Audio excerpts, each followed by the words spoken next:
तो आज हम एक्सप्लेन करेंगे बैंक रॉबरी पर आधारित film to steal from a thief. Film की शुरुआत में हम देखते हैं वेलेंसिया शहर, जहां पर भारी बारिश हो रही है। बारिश के कारण शहर में ट्रैफिक जाम हो चुका है। एक कार में हम देखते हैं सैंड्रा को, जो कि बैंक मैनेजर है और अपनी जॉब पर जा रही है। सैंड्रा फोन पर बात कर रही है कि बैंक से निकाले जाने वाली एम्प्लॉय की लिस्ट में उसका नाम है या नहीं। सैंड्रा बैंक पहुंचती है और देखती है कि सिक्योरिटी स्टाफ बारिश के कारण अभी तक बैंक नहीं पहुंचा है। वो गुस्से में आकर स्टाफ से कहती है कि तुरंत सिक्योरिटी का इंतजाम करो। बैंक का काम शुरू हो जाता है और कुछ कस्टमर भी बैंक में आ जाते हैं। सैंड्रा अभी भी उस लिस्ट के बारे में फोन पे बात कर रही है जिन्हें बैंक से निकाला जाना है। तभी फोन पर बात कर रहा शख्स बताता है कि निकाले जाने वाली एम्प्लॉय की लिस्ट में उसका नाम भी शामिल है। तभी बैंक के बाहर एक वैन आती है जिसमें से मास्क लगाए हुए कुछ लोग हथियार लेकर बैंक में आते हैं। बैंक का सिक्योरिटी गार्ड तुरंत उन्हें रोकने जाता है।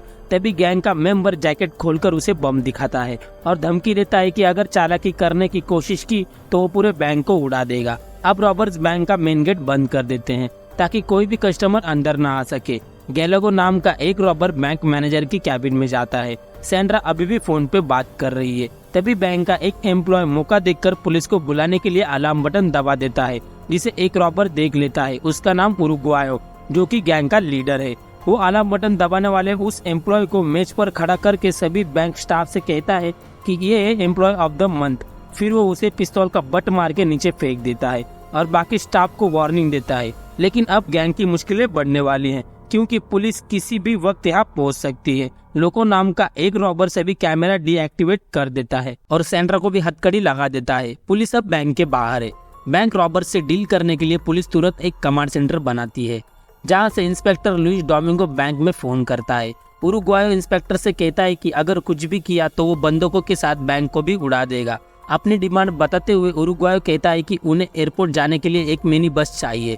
एयरपोर्ट पर उनके लिए एक प्लेन स्टैंड बाय होना चाहिए जो बिना रिफ्यूल किए अटलांटिक के पार जा सके। इंस्पेक्टर डोमिंगो कहता है कि इतने सारे डिसीजन वो अकेला नहीं ले सकता, उसे सीनियर से बात करनी होगी। वही बैंक मैनेजर सैंड्रा गैलेगो के साथ आर्काइव रूम में जाती है, जहाँ एक दूसरा रॉबर रिमोट सेंसर से मेटल खोजता है।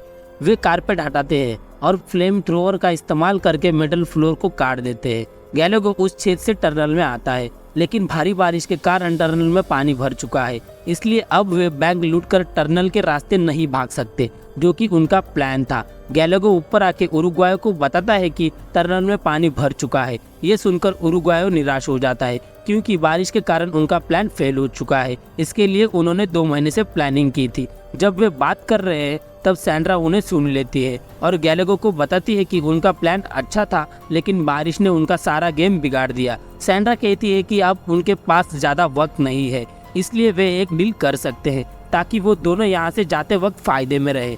सैंड्रा गैलेगो को एक वीडियो क्लिप दिखाती है जिसमें एक पॉलिटिशियन गॉलेंसो सोरियानो दिखाई देता है, जिसके पास देश के बड़े घोटालों की रिकॉर्डिंग है। सैंड्रा बताती है कि लॉकर नंबर 314 में उस घोटालों से जुड़े सबूत है। इस जानकारी के बदले में गैलेगो उसे कुछ डायमंड देता है। अगले सीन में हम देखते हैं कि गवर्नमेंट के लीडर्स की मीटिंग में सोरियानो और बैंक के लॉकर में रखे बॉक्स के बारे में बातचीत हो रही है। उन्हें उम्मीद है कि रॉबर्ट्स उस बॉक्स को वहीं छोड़ देंगे। तभी फेरन नाम का पॉलिटिशियन कहता है कि वे चांस नहीं ले सकते, इसलिए बैंक लुटेरे उस बॉक्स तक पहुंचे उससे पहले उन लुटेरों को बैंक से बाहर निकालना होगा।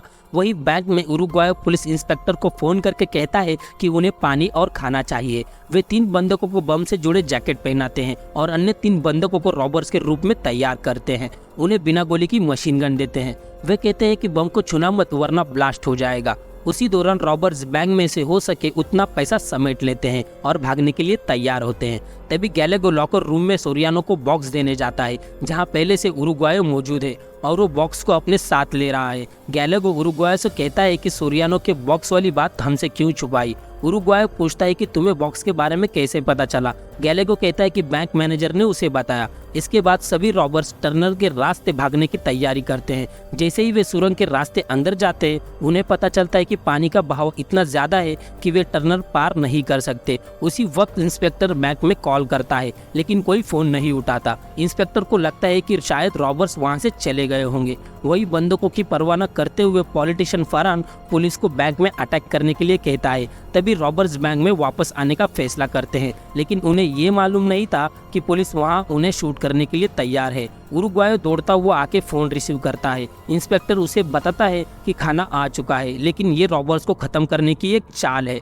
पुलिस उन्हें गोली मारने के लिए तैयार होती है। तभी एक मिनिस्टर पुलिस को फायरिंग रोकने के ऑर्डर देता है, इसलिए जब लोगों बाहर खाना लेने जाता है तब कोई फायरिंग नहीं होती। फायरिंग रुकवाने वाला पॉलिटिशियन बाकी पार्टी मेंबर को बताता है कि बैंक लूटने वाली गैंग में एक फॉर्मर सीएनआई एजेंट है जो सोरियानो के बॉक्स के बारे में जानता है। ये सुनकर पार्टी के बाकी मेंबर उस पर गुस्सा हो जाते हैं। तभी वहाँ पे मौजूद पार्टी मेंबर कहता है कि उनका टारगेट सोरियानो का बॉक्स है, जिसे पुलिस से बचाकर उन्हें हासिल करना होगा। उधर बैंक में गैलेगो कहता है कि उरुग्वायो को सोरियानो का बॉक्स खोलकर बाकी साथियों को दिखाना चाहिए कि उसमें क्या है। उरुग्वायो कहता है कि उसे बॉक्स के बारे में मालूम था, लेकिन ये मालूम नहीं था कि सोरियानो का बॉक्स है, जब तक उसने कंप्यूटर में उसका नाम नहीं देखा, और कहता है कि किसी ने उसे बड़ी रकम दी है उस बॉक्स के लिए और हम यहाँ रॉबरी करने आए हैं, ये हमें भूलना नहीं चाहिए। फिर उरुग्वायो गैलेगो से पूछता है कि तुमने बॉक्स की जानकारी के बदले सैंड्रा को क्या दिया।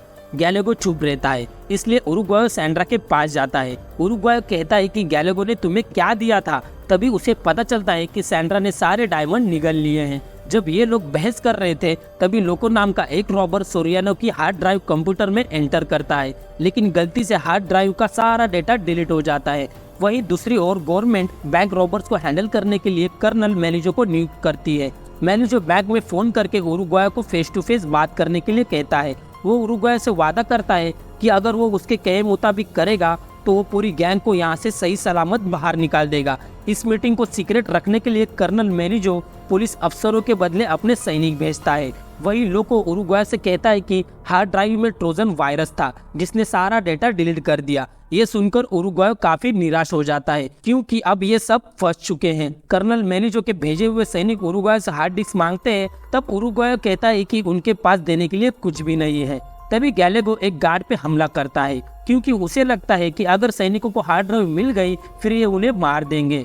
दोनों के बीच फायरिंग होती है, जिसमें सैंड्रा को हाथ में गोली लगती है, जिसके बाद सभी रॉबर्स बैंक में चले जाते हैं। अब कर्नल मैनेजो फोन पर उरुग्वायो से कहता है कि उनके पास सरेंडर करने के अलावा और कोई ऑप्शन नहीं है, लेकिन उरुग्वायो सरेंडर करने से मना करता है और कहता है कि अगर 30 मिनट में बस नहीं आई तो वो हर 15 मिनट के बाद एक बंदूक को मार देगा।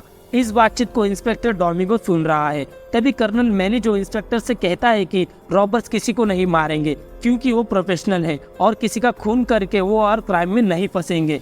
अब उरुग्वायो मैनेजो को फोन करके कहता है कि अगर सरकार का कोई रिप्रेजेंटेटिव उनसे मिलने नहीं आता तो वो बंदूकों को बता देंगे कि सोरियानो के ड्राइव में क्या है।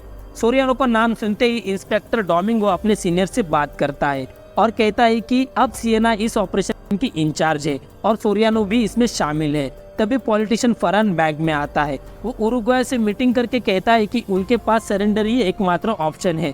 गैलेगो कहता है कि उनके पास वो वीडियो भी है जिनमें उनका बॉस सोरियानो दिखाई देता है। अब फरहान वो वीडियो देखने के लिए कहता है तो गैलेगो मना कर देता है और कहता है कि अगले 30 मिनट में अगर बस नहीं आई तो ये वीडियो बैंक के सारे बंधक देखेंगे। फरहान बाहर आकर मैनेजर से कहता है कि रॉबर्स के पास कुछ भी नहीं है। तभी मैनेजर कहता है कि गवर्नमेंट ने रॉबर्स की डिमांड मान ली है और उन्हें देश से बाहर निकालने की व्यवस्था करने को कहा है। वहीं बैंक में गैलेगो उरुग्वायो से पूछता है कि अगर वो कर्नल मैनेजर की जगह होता तो क्या करता। उरुग्वायो कहता है कि वो रॉबर्स को यहाँ से जिंदा नहीं जाने देता और वास्तव में कर्नल मैनेजो भी यही करने वाला है। मैनेजो की प्लानिंग है कि बैंक रॉबर जैसे ही बस में आकर बैठेंगे वो बस को उड़ा देगा। कुछ ही देर में बस बैंक के बाहर आ जाती है। मैनेजर बैंक में फोन करके उरुग्वायो से कहता है कि बस आ चुकी है, लेकिन उरुग्वायो उसे 10 मिनट इंतजार करने के लिए कहता है। तभी फरहान को फोन पे मैसेज मिलता है कि रॉबर्स के पास कोई वीडियो नहीं है, इसलिए वो बताने के लिए मैनेजर के पास जाके कहता है कि बस को ब्लास्ट नहीं करना है क्योंकि उनके पास कोई भी वीडियो नहीं है। तभी मैनेजर उसे कोने में ले जाकर कहता है कि इस मामले से दूर रहो। इसी बीच इंस्पेक्टर डोमिंगो ये सारी जानकारी किसी और से शेयर कर रहा है।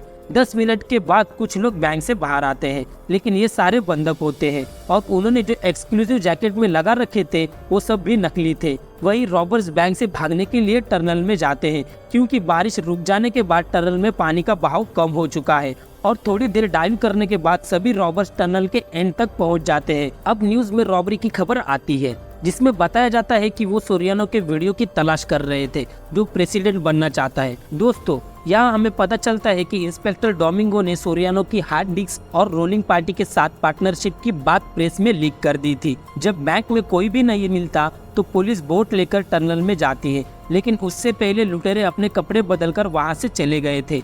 फिल्म के अंत में हम देखते हैं कि उरुग्वाय और गैलेगो मेट्रो में एक दूसरे के सामने मुस्कुराते हैं और अपने अपने रास्ते निकल जाते हैं। और इसी के साथ ये फिल्म यहाँ खत्म होती है। Thank you.